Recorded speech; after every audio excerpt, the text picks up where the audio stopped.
Dear listeners, thank you for supporting us with your subscription. Enjoy watching. The phone rang non-stop. The rattling sound of it still pulled me out of the clammy embrace of sleep. I sat up on the bed and looked at the machine. I still hoped that someone had got the wrong number, but the phone rang repeatedly, and finally I picked up the receiver. I'm listening. Dima, the manager of the Bronze Age Club, where I worked part-time on weekends, called. Yeah. Is there a problem? Not really. There's a man looking for you. There's an entrepreneur. Really wants you and the guys to play at his anniversary party. One section. He's a 70s rock and roll fan. Says he'll pay good money. Where are they celebrating? Out of town. Old Castle Motel. Can you make it? My wife's out of town visiting her parents and won't be back for a while. My daughter's staying with my parents. I'm alone now, so in principle, why not? You can always use the money. What time should we arrive? He said 7 p.m. All right. I'll be there. They hung up on me on the other end. I turned on the record player and put on a Chuck Berry record. Women are bloodthirsty cats, but it's awfully boring without them, Chuck assured me. Then I poured myself a whiskey. No sooner had I drank than the doorbell rang. Without dressing, I went to the door and looked through the peephole. There was a messenger in uniform. In his hands, he was holding an envelope. When I opened the door, he handed it to me without even asking my name and turning around began to go down the stairs.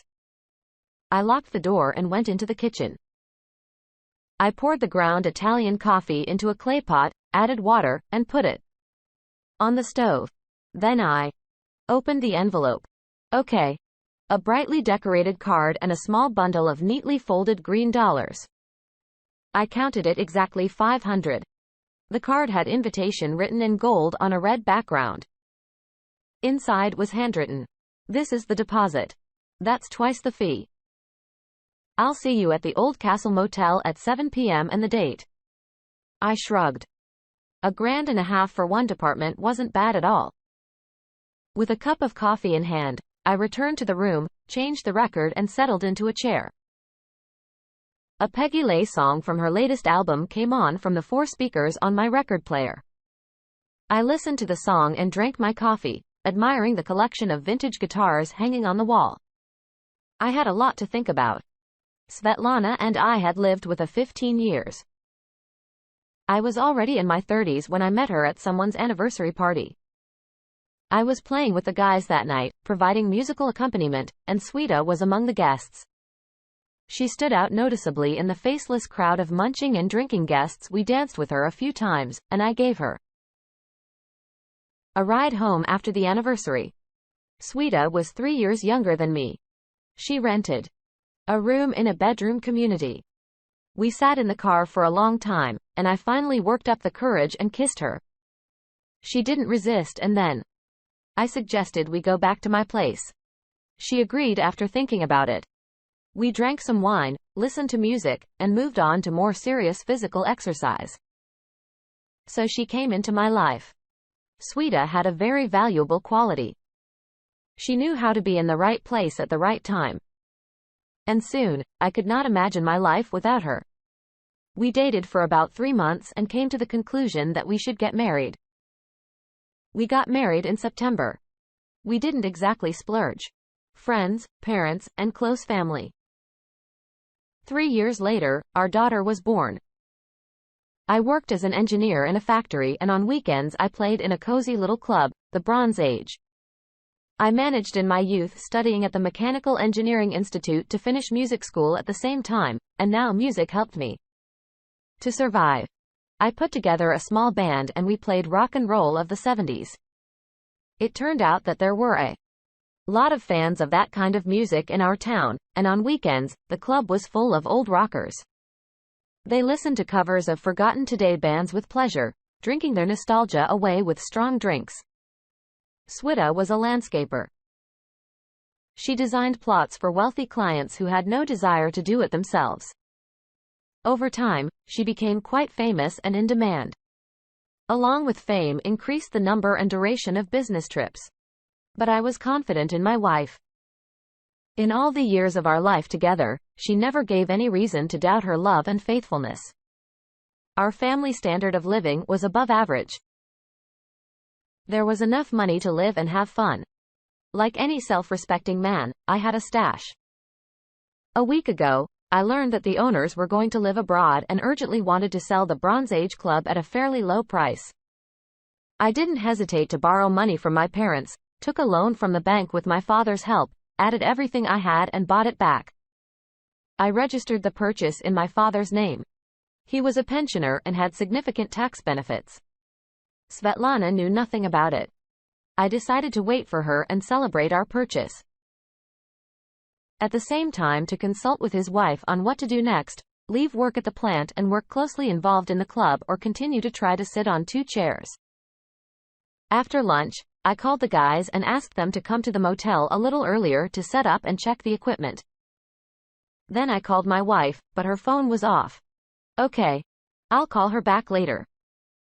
I guess it's dead. I changed my clothes. I put on a light, dark blue shirt, jeans, and light high-heeled cowboy boots. A 70s rocker's dream. Checked my guitar, chords, and microphone.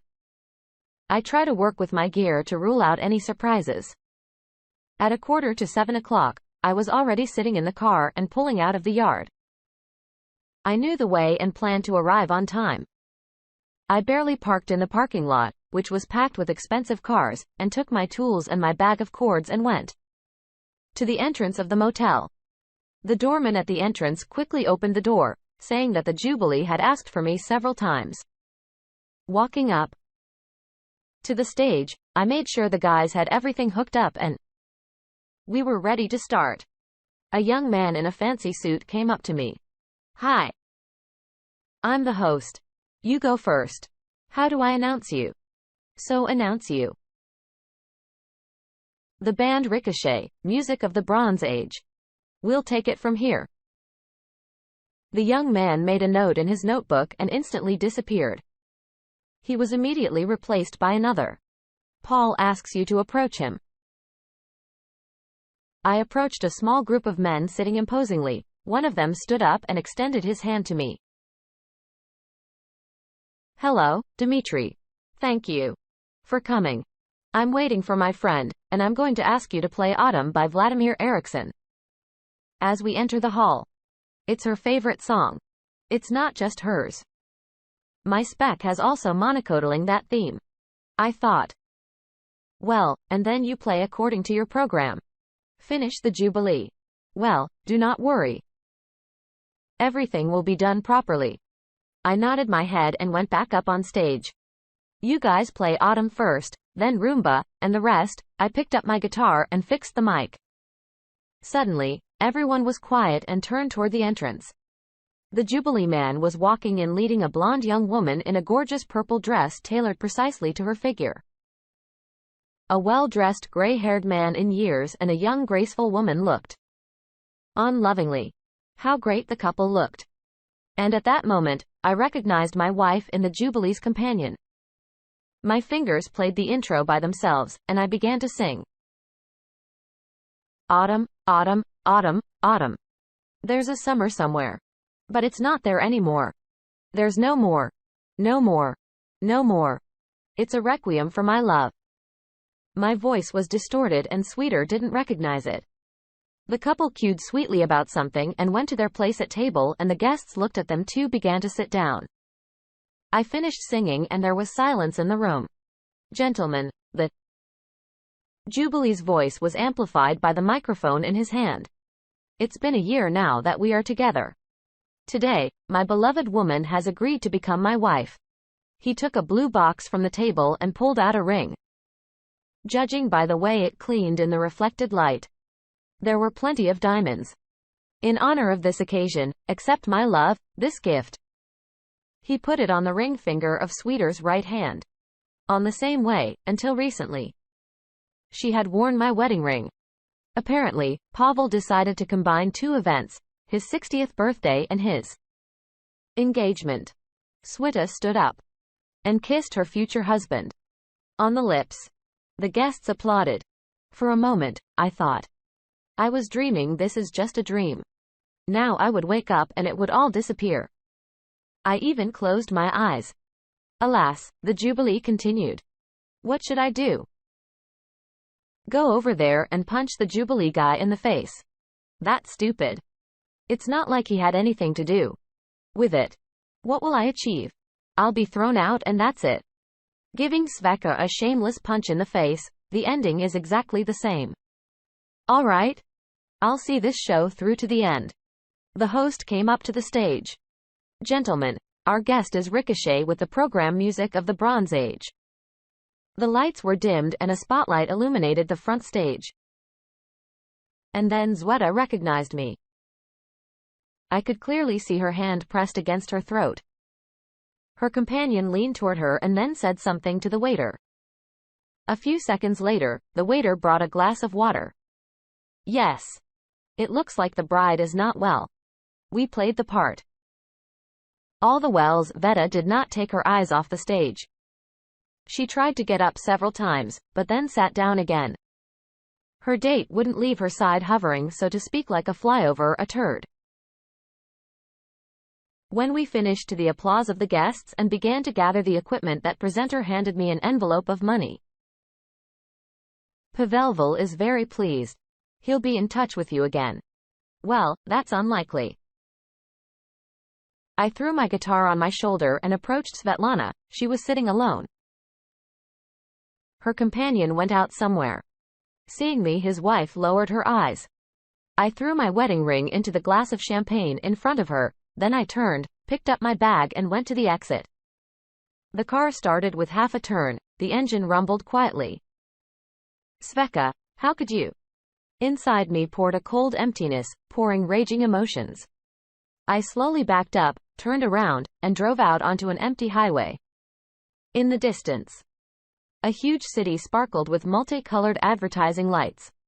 Dear listeners, please like and subscribe to